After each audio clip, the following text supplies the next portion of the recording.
الله نحمده ونستعينه ونستغفره ونؤمن به ونتوكل عليه ونعوذ بالله من شرور أنفسنا ومن سيئات أعمالنا من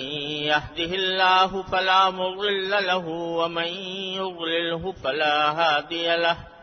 وأشهد أن لا إله إلا الله وحده لا شريك له وأشهد أن سيدنا ونبينا ومولانا محمدا عبده ورسوله صلى الله تعالى عليه وعلى آله وأصحابه وبارك وسلم تسليما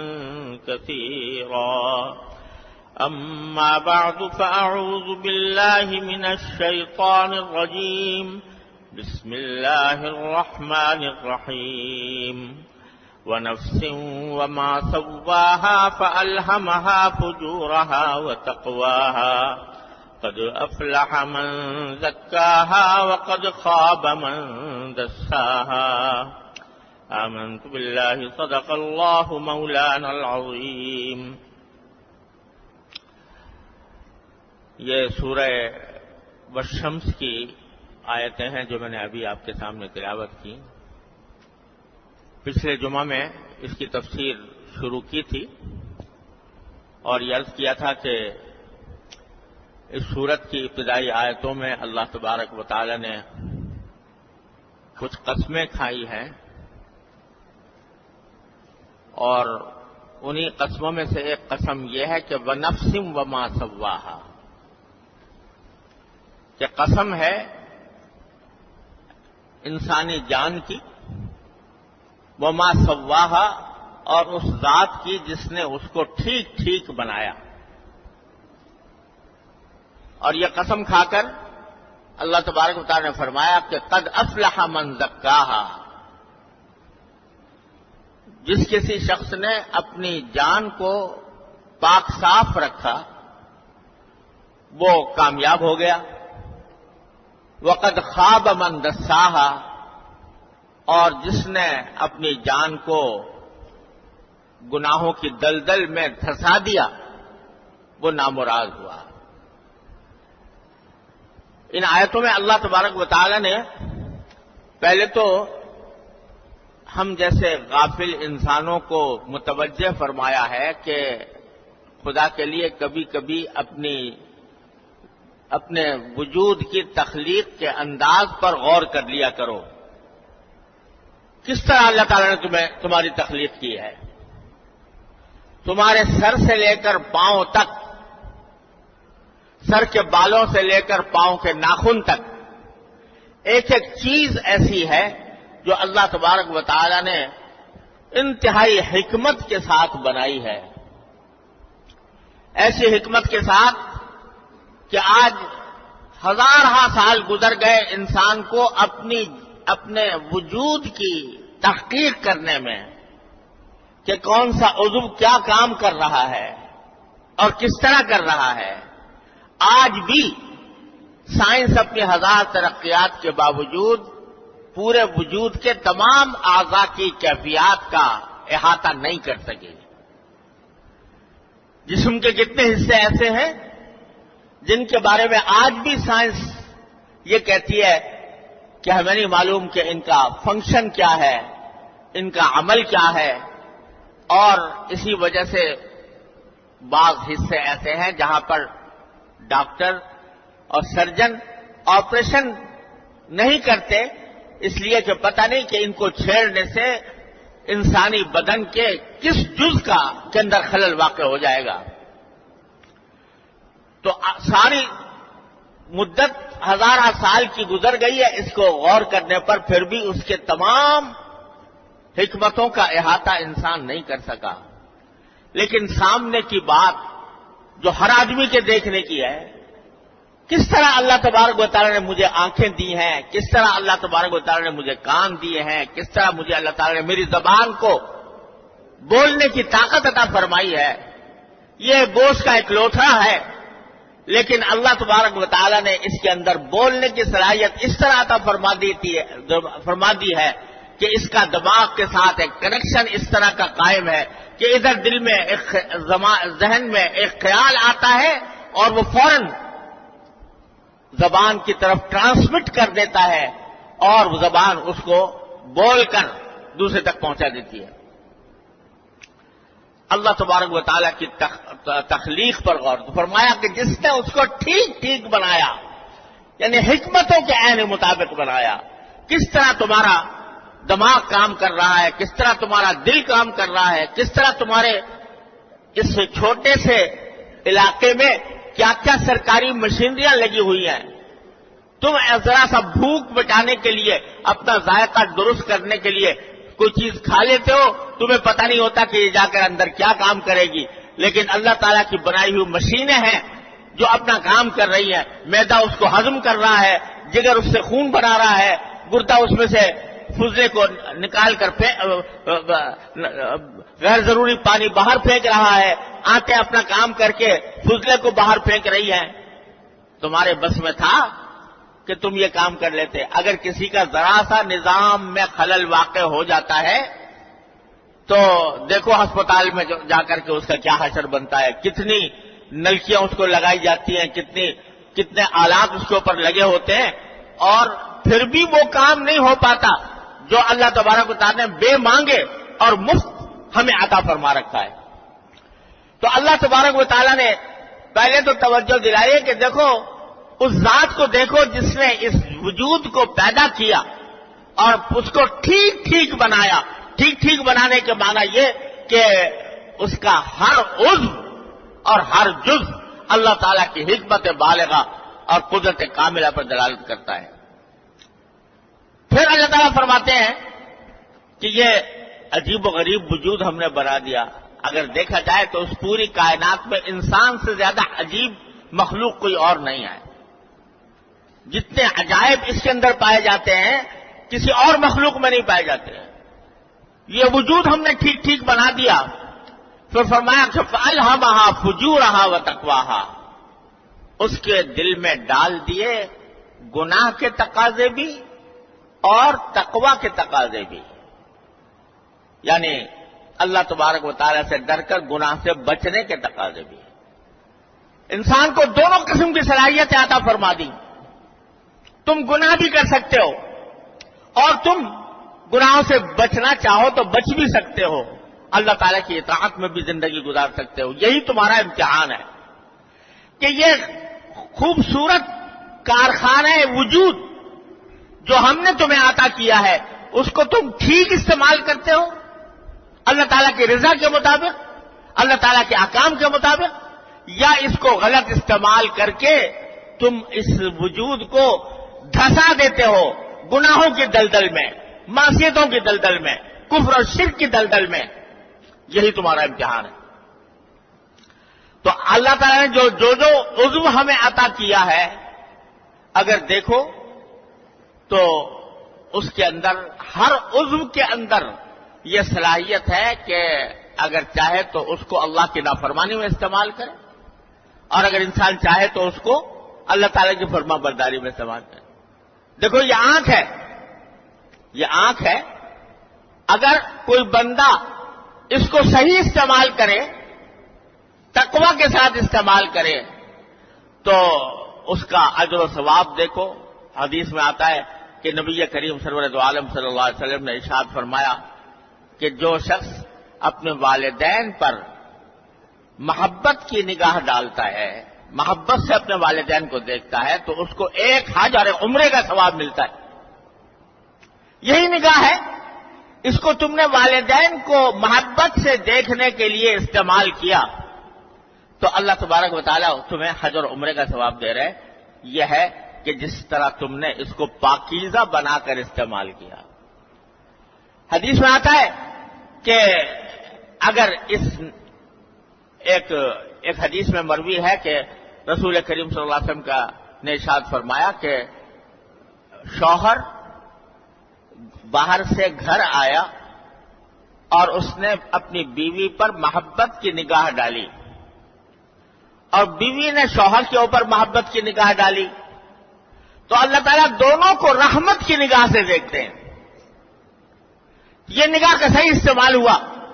اور اس استعمال کے نتیجے میں اللہ تعالیٰ کی رحمت کا انسان مورد بن گیا۔ یہی نگاہ ہے، اس کو تم قرآن کریم دیکھنے میں استعمال کرو تو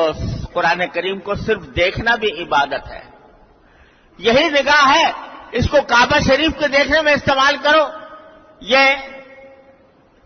صرف دیکھ لینا بھی، کعبے کو دیکھ لینا بھی عبادت ہے۔ یہی نگاہ ہے کہ تم آسمانوں اور زمین اور چاند اور سورج اور اللہ تعالیٰ کے بنائے ہوئے گل و گلزار کا اس سے مشاہدہ کرو،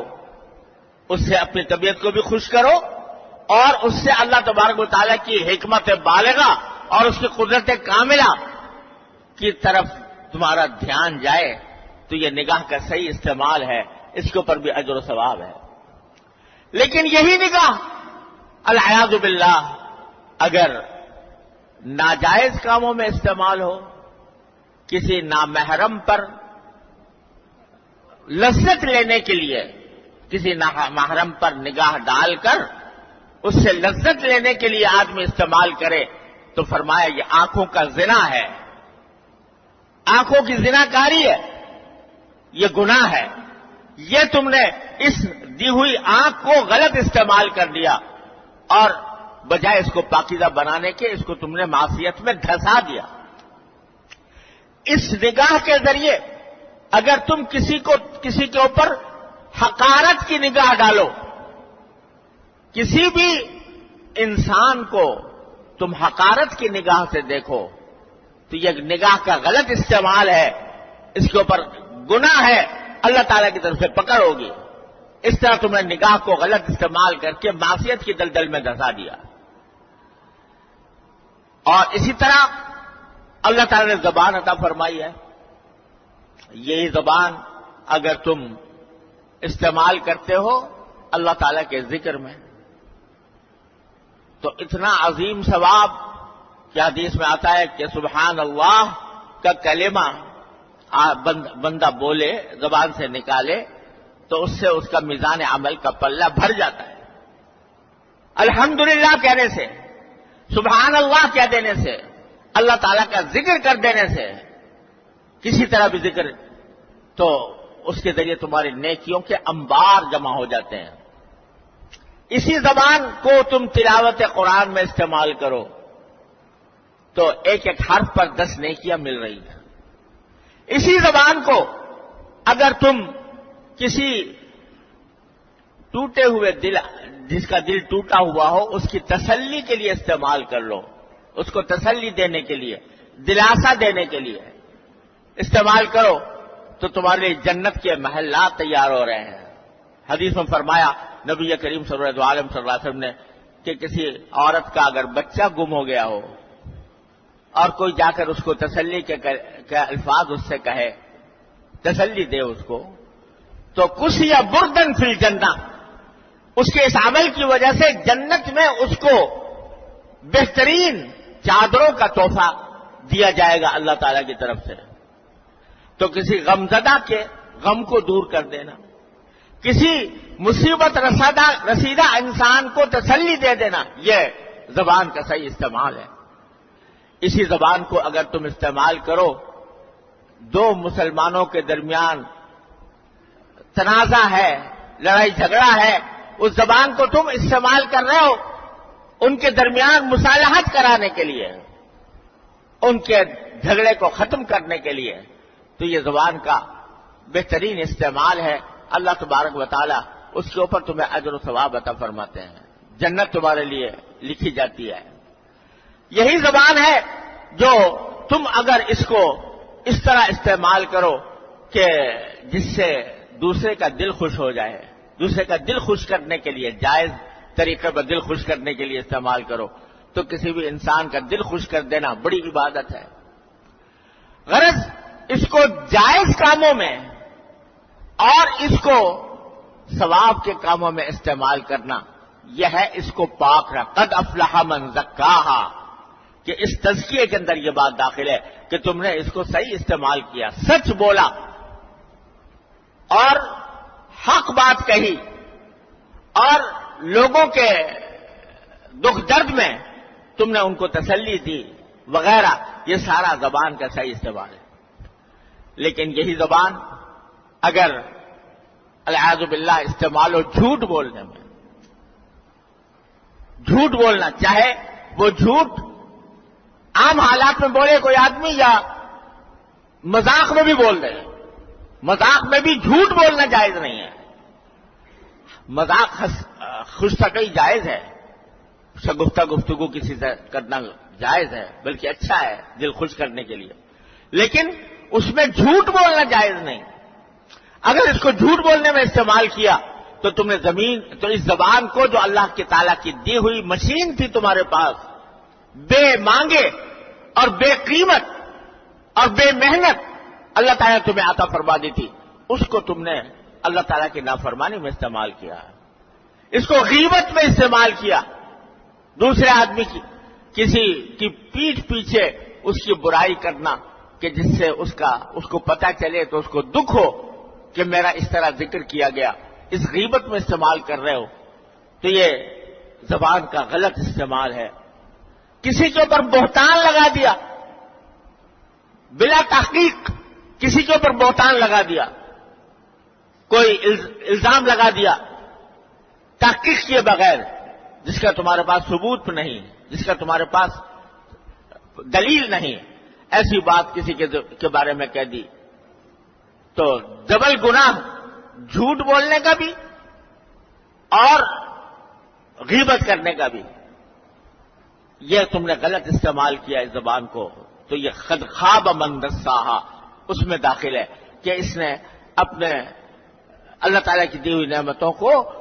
معصیت کی دلدل میں دھسا دیا، گناہ کی دلدل میں دھسا دیا. اللہ تعالیٰ نے کان عطا فرمائے، کتنی بڑی نعمت. اس کے قدر اس سے پوچھو جو اس سننے کی طاقت سے محروم ہے، اس سے پوچھو کہ کتنی بڑی نعمت ہے، کیونکہ مفت مل گئی ہے، بے مانگے مل گئی ہے، اس واسطے اس کی قدر نہیں ہوتی. اللہ بچائے اگر بیٹھے بیٹھے کوئی ایسی بیماری لاحق ہو جائے جس سے کانوں سے سنائی نہ دے رہا ہو، کتنے پریشان ہو جاؤ گے اور کس طرح ڈاکٹروں کے پیچھے بھاگتے پھرو گے، ہزار روپیہ خرچ کرنے کو تیار ہو جاؤ گے کہ کسی طرح میری سننے کی طاقت واپس آ جائے. لیکن اللہ تعالیٰ نے دے رکھی ہے بے مانگے، اور مسلسل یہ کان یہ خدمت انجام دے رہے ہیں کہ اس سے تم ہر آواز سن لیتے ہو، ہر بات سن لیتے ہو. اس کو اگر تم استعمال کرو اللہ تبارک و تعالیٰ کی رضا کے کاموں میں، ان کانوں سے خیر کی باتیں سنو، جائز باتیں سنو، جن کو اللہ تعالیٰ نے حلال کیا ہے وہ باتیں سنو، تو یہ ان کا صحیح استعمال ہے. ان کو گویا آپ نے پاک صاف رکھا. اور اگر اس کام کو استعمال کیا غیبت سننے میں، اس کو استعمال کیا فحش گانے سننے میں، گانا بجانا سننے میں، اس کان کو استعمال کیا لوگوں کی سازشیں سننے میں، ایسی باتیں سننے میں جس سے کسی بندے کو تکلیف پہنچتی ہو، تو یہ کان کا غلط استعمال ہے. یہ کان کا ایسا استعمال ہے کہ جس کے نتیجے میں تم نے اس کان کو معصیت کی دلدل میں دھسا دیا. قد افلح من زکاہا وقد خاب من دساہا. جو اس کو پاک صاف رکھے گا وہ کامیاب ہوگا، جو اس کو دلدل میں دھسائے گا وہ ناکام ہوگا. اللہ تعالی نے ہاتھ پاؤں دیے ہیں، اللہ تعالیٰ کی کتنی بڑی نعمت ہے. ذرا ہاتھ کسی دن شل ہو جائے اور اٹھے نہیں، کتنے گھبرا جاؤ گے، کتنی اس بیماری کو دور کرنے کے لیے کیا کیا پاپڑ بیلو گے اور کتنا خرچ کرنے کو تیار ہو جاؤ گے. لیکن اللہ تعالیٰ نے دے رکھا ہے، جب چاہتے ہو حرکت کرتا ہے یہ، جب چاہتے ہو کہ پاؤں کے ذریعے جہاں چاہتے ہو چلے جاتے ہو. یہی ہاتھ اگر استعمال ہوتا ہے اللہ تبارک و تعالیٰ کے رضا کے کام میں، کسی بچے کے سر پر شفقت کا ہاتھ پھیر کر یہ استعمال کرتے ہو، اس کے اللہ تبارک و تعالیٰ کیا اس کے درجات ہیں. اسی ہاتھ سے اگر جائز چیزیں پکڑتے ہو تو اللہ تبارک و تعالیٰ کی رضا حاصل ہوتی ہے، لیکن یہی ہاتھ اگر کسی کو مارنے پر کے لیے استعمال کرو، کسی کے ساتھ زیادتی کرنے پر استعمال کرو، تو یہ تم نے اس کو معصیت میں دھسا دیا۔ پاؤں ہیں، یہ پاؤں اگر چلنے کے لیے مسجد کی طرف جانے کے لیے استعمال کر رہے ہو تو حدیث میں آتا ہے کہ جب بندہ مسجد کی طرف بڑھتا ہے، چلتا ہے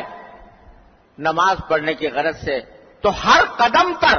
اس کا ایک گناہ معاف ہوتا ہے اور ایک درجہ اس کا بلند ہوتا ہے۔ یہ تم اس کو صحیح استعمال کر رہے ہو اور اس کے نتیجے میں اس کو پاک صاف بنا رہے ہو،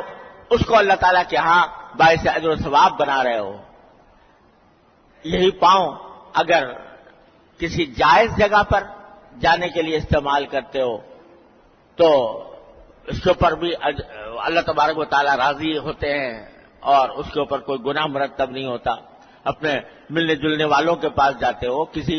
اپنے دوست احباب کے پاس جاتے ہو، اس کا دل خوش کرنے کے لیے جاتے ہو، یہ سب اس کا صحیح استعمال ہے اور صحیح استعمال کے نتیجے میں تم گویا اس کو پاکیزہ بنا رہے ہو۔ لیکن یہی پاؤں اگر کسی گناہ کی جگہ کی طرف جائیں، یہ کسی ناچ گانے کی محفل میں جائیں، یا کسی شراب خانے کی طرف جائیں العیاذ باللہ، تو یہ گناہ جو ہے یہ تم نے ان پاؤں کو غلط استعمال کر کے ان کو معصیت میں دھسا دیا۔ تو اللہ تبارک و تعالی انسان کی جان اور اس کے سارے نظام کا حوالہ دے کر یہ فرما رہے ہیں کہ ذرا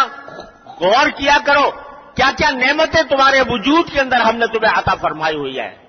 ان کو تم صحیح استعمال کر رہے ہو یا غلط استعمال کر رہے ہو۔ قد افلح من زکاہا، جو ان کو پاک صاف رکھے گا وہ کامیاب ہوگا، اور جو قد خاب من دساہا، جو ان کو دلدل میں دھسائے گا، گناہ کی دلدل میں، وہ نامراد ہوگا۔ اللہ بچائے، اس کی سزا اس کو آخرت میں بھگتنی ہوگی، ایسی سزا جو انسان کے لیے قابل برداشت نہیں ہے۔ اللہ تعالیٰ اپنے رحمت سے، اپنے فضل و کرم سے ہم سب کو اس سے محفوظ رکھے